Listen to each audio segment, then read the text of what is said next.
That's great. We've talked about you being a mother and obviously a wife as well, and you've not shied away from the fact that you are a very family-orientated woman. How do you balance your career and taking on these roles? You did touch upon it briefly before, but for instance, you're going on tour now. How do you manage to balance those aspects of your life? Oh man, I'm still trying to figure that out. I'm still trying to figure out the whole balancing thing. As best I can. As best you can. As best I can, really. It's difficult. It's hard to be in 10 places at one time. Mm-hmm. But, but a lot of it is scheduling as well. Okay. So I try and make sure I schedule things properly. Okay. Yeah, like if, obviously if my daughter has a play or something like that, we don't miss the play. Definitely. We try and properly schedule things, so that everything works out. Works at the same time. That's fantastic. Okay, so you announced in 2005 that you'd been diagnosed with multiple sclerosis. Right. However, I did read up that it's currently in remission at the moment, right? Yes. Okay, what is the main thing that you say helped you get over your health issues in terms of just your mindset, and what's helped you kind of come to terms with it and get over it, and what advice would you give to someone facing similar health issues? Well,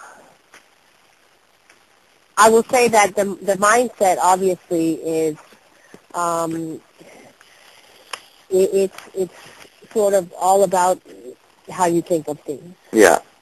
Really,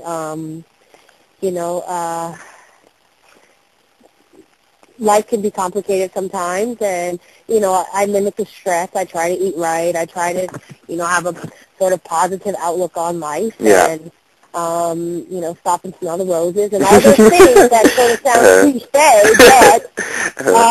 but, make a difference. Definitely.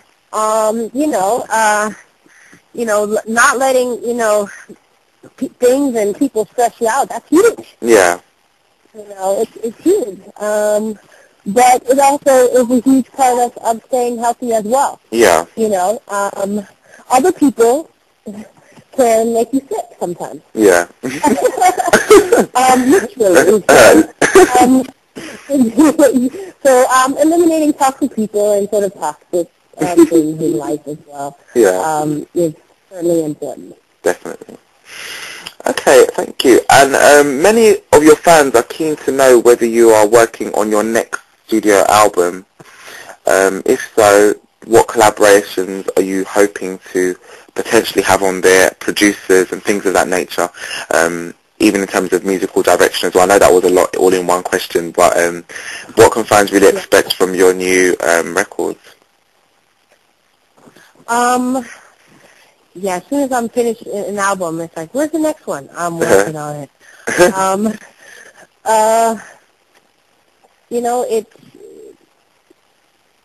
It all sort of falls into place when it's time. When it's time. So,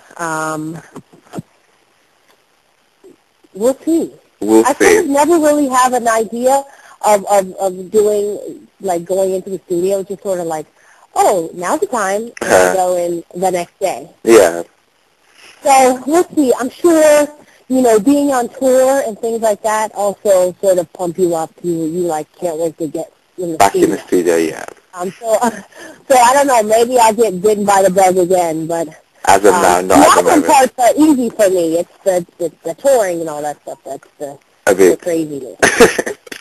Yeah, I can put together an album in 2 hours. But, promoting it's another story. Definitely.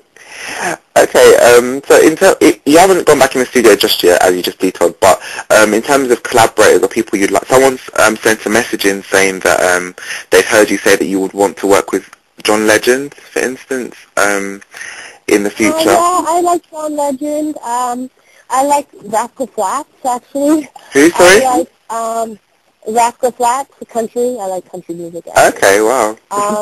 Because I love a good dramatic story, and they know how to sing about drama.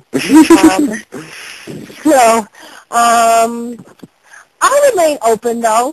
Yeah. I've been fortunate to work with a lot of great people, and so I remain open. Okay, is that in terms of producers as well? Because I remember I was a bit surprised when I saw, Rodney Darkchild Jerkins on the last album, and he produced obviously Too Grown for that, which was a track I wasn't really expecting to kind of hear, but all the same was a really, really good track at the same time. So, Okay. you're welcome. Is it a producer like that, for instance, someone you'd be likely to consider working with again? Oh, that sort of just came about. Rodney heard I was working on, I see Rodney around periodically. Yeah. And he heard I was working on a project, and he wanted to be a part of it. And it was actually cool because I'm like, Rodney, it's independent. Yeah. So, so cut me some slack here. And it was actually, it was cool. It was cool working with him. And sort of getting a chance to do that with him. We had a good time. That's great. Okay, so I'm rounding up a few quick random questions. Who in the industry do you admire at the moment? Who in the industry do I admire? At the moment. At the moment. A lot of people, because I think, who I really like Faith Hill.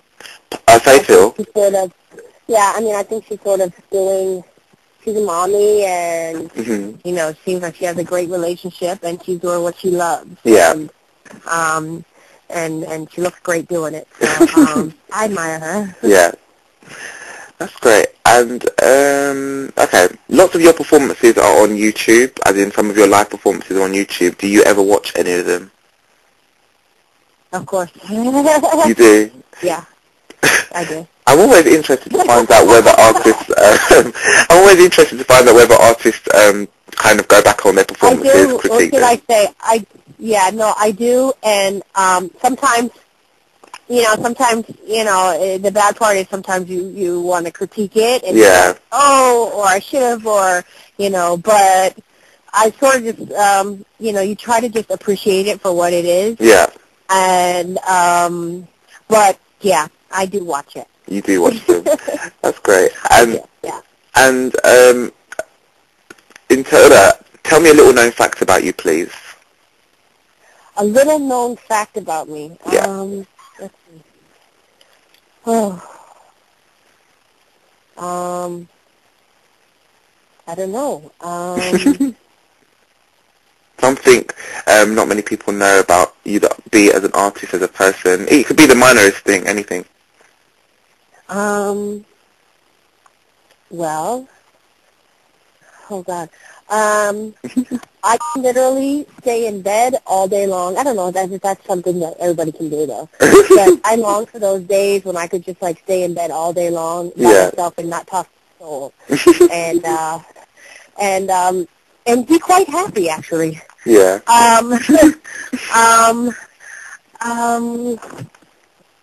What else? Besides the fact that I do watch some of my own YouTube things. I don't know. It's okay. I don't know. What tidbit would be interesting? I'm not sure. What tidbit? No. I was even just saying that. I mean, everyone, anything. Anything. I have a teacup Maltese that I've had since I first started. But you took. Pardon me? No, I didn't hear. What did you say? Could you repeat, please? I have a teacup Maltese. A teacup. That I've had, a teacup Maltese. Okay. That I've had since I first started. Actually, Nicole Richie and myself got a dog at the same time. Okay. And mine's still living. My dog's she's old now. She's 15. Wow. But yeah. So if you hear any yapping in the back, okay. He just follows me around all over the place. And actually, my husband sort of he makes sure he tells people that it's his stepdog. Because he's such a big guy and the dog's so little. That's quite embarrassing for him, I guess. Okay, you have a lot of fans, international fans as well. And we're obviously a UK-based website. We wanted to find out whether you'd be coming to the UK anytime soon. I'm sure. The summer's coming, so that's always a good time for me to do a lot of traveling and things like that. So we will see. We will see. We will see. That's great. That's great. We definitely are looking forward to seeing you. So hopefully, the summer period it will be. Yes. That's great. And yeah, I just want to say thank you very much for your time. It is very much appreciated. I really did enjoy chatting with you. And you're welcome. Before you go, do you have any message for your fans? Well, yeah. If you get a chance to come see me perform live, please do. I love performing live. And it puts like a different spin on all the songs as well. And looking forward to traveling soon. That's great. Thank you very much. And